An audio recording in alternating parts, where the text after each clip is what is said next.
Hello, welcome back to the reading of the poem of the Man-God, written by Maria Valtorta, Volume 4, Chapter 459, Part 4, at Johanna of Chuza's letter from Antioch.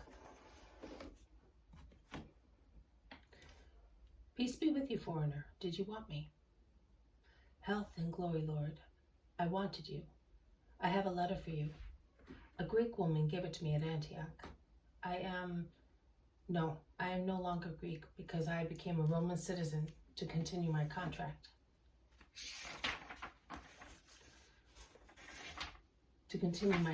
Work.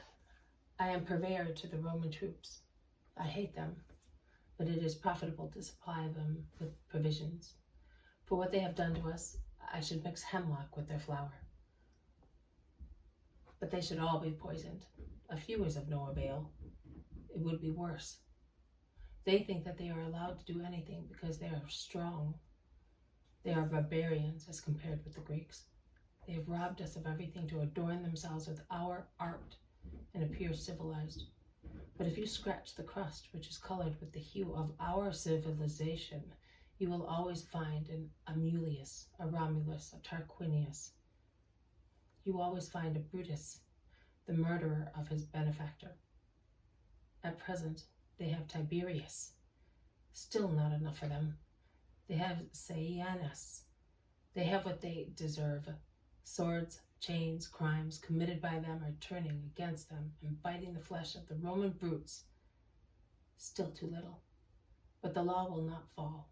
The law will not fail. When the monster becomes huge, it will collapse because of its own weight and will rot. And the vanquished will laugh at the enormous corpse and will become once again the winners. Let it be so. May the feet of all the conquerors crush her who crushed everything in her brutal expansion. But forgive me, Lord. I've been carried away once again by my perpetual grief. I was saying that a Greek woman gave me a letter for you, and she told me that you are the perfect, virtuous man. Virtuous. You are young to be so. The great spirits of Hellas spent all their lives to become a little virtuous, and yet the woman informed me of your idea.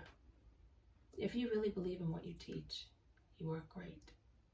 Is it true you live to prepare yourself to die in order to give the world the wisdom of living as gods and not as brutes, as men do at present? Is it true that you maintain that there is only one wealth worth achieving, that of virtues? Is it true that you have come to redeem, but that redemption begins in ourselves, following your teaching? Is it true that we have a soul and that we must take care of it, as it is a divine thing, everlasting, incorruptible by its nature, but that we, by living as brutes, can deprive it of its divine character, although we cannot destroy it?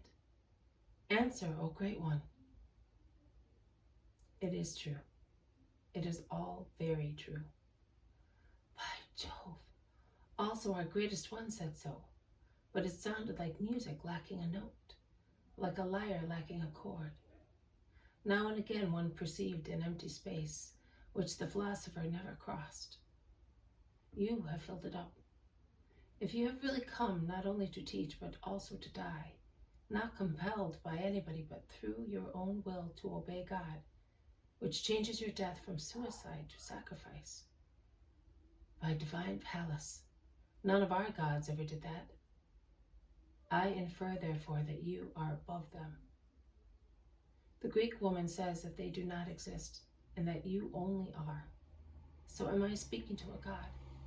And can a god listen thus to a purveyor, to a miserable thief, who hates his enemies?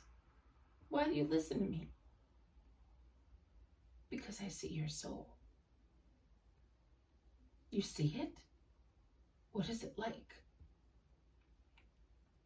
Twisted, dirty, snake-haired, bitter, ignorant.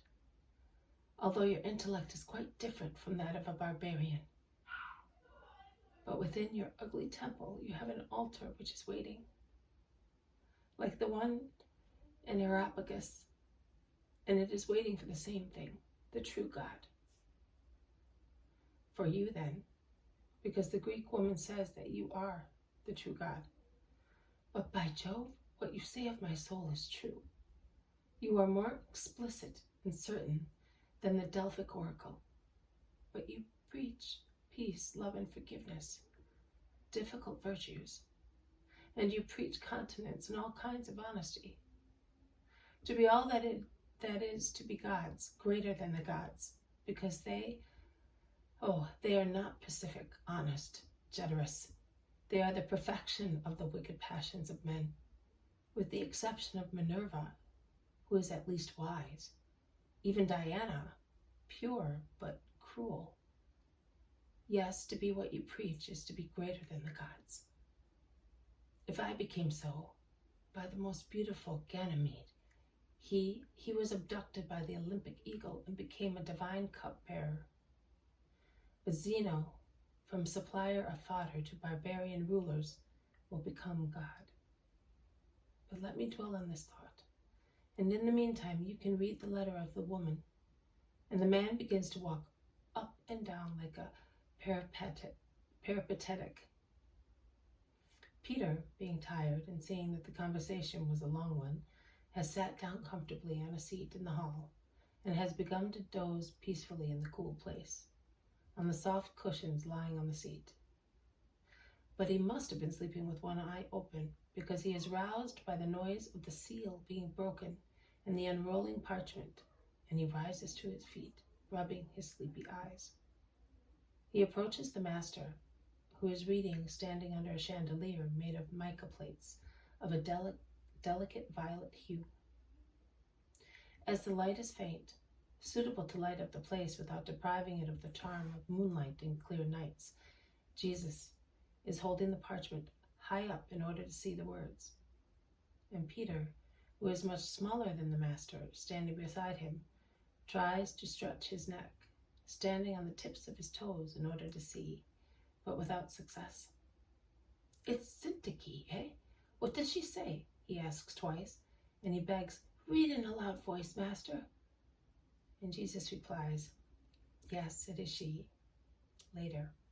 And he goes on reading, and when he finishes the first sheet, he rolls it up. He puts it in the folds of his belt and begins to read the second sheet. "What a long letter she has written, eh? How is John? And who is that man?" Peter is as insistent as a boy. Jesus is so engrossed that he no longer listens to him. Also, the second sheet is finished and is put away as the first one. "They will get spoiled there. Give them to me. I will keep them." And he certainly thinks, "And I will have a look at them." But when he raises his eyes to look at Jesus' hand unrolling the third and last sheet, he sees a tear shine on Jesus' fair eyelashes.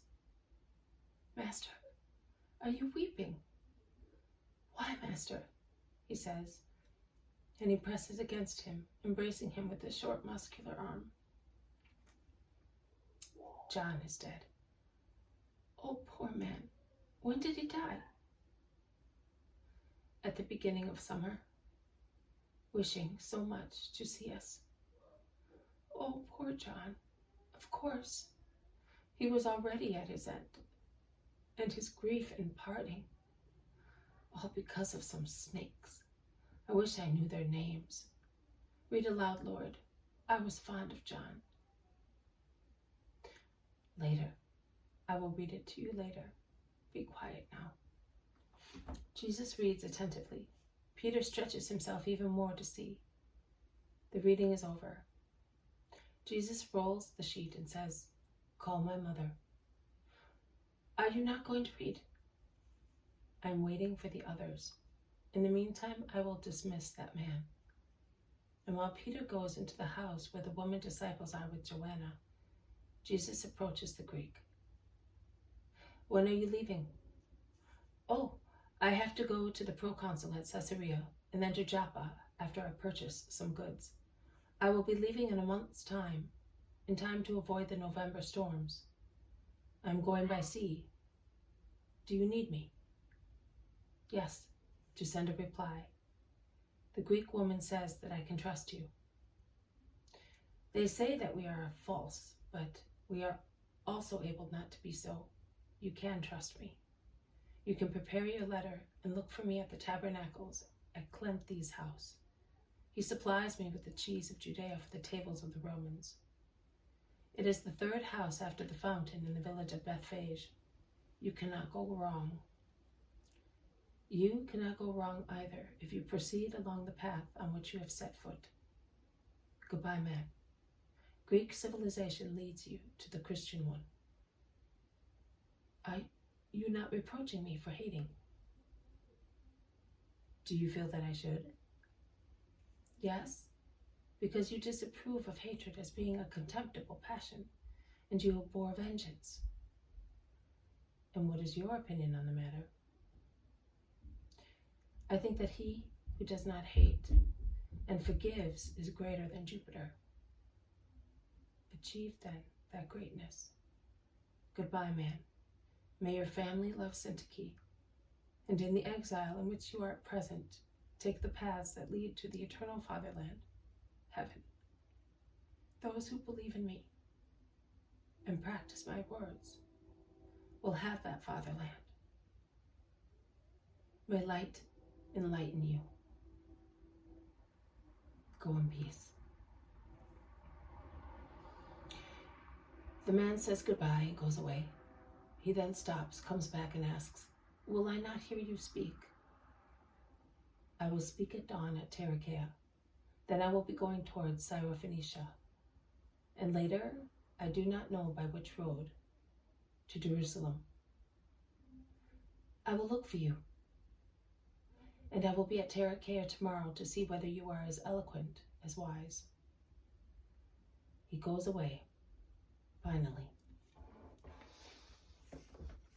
This has been a reading from the poem of the Man God, written by Maria Valtorta, Volume 4, Chapter 459, Part 4, at Johanna of Chuza's Letters from Antioch.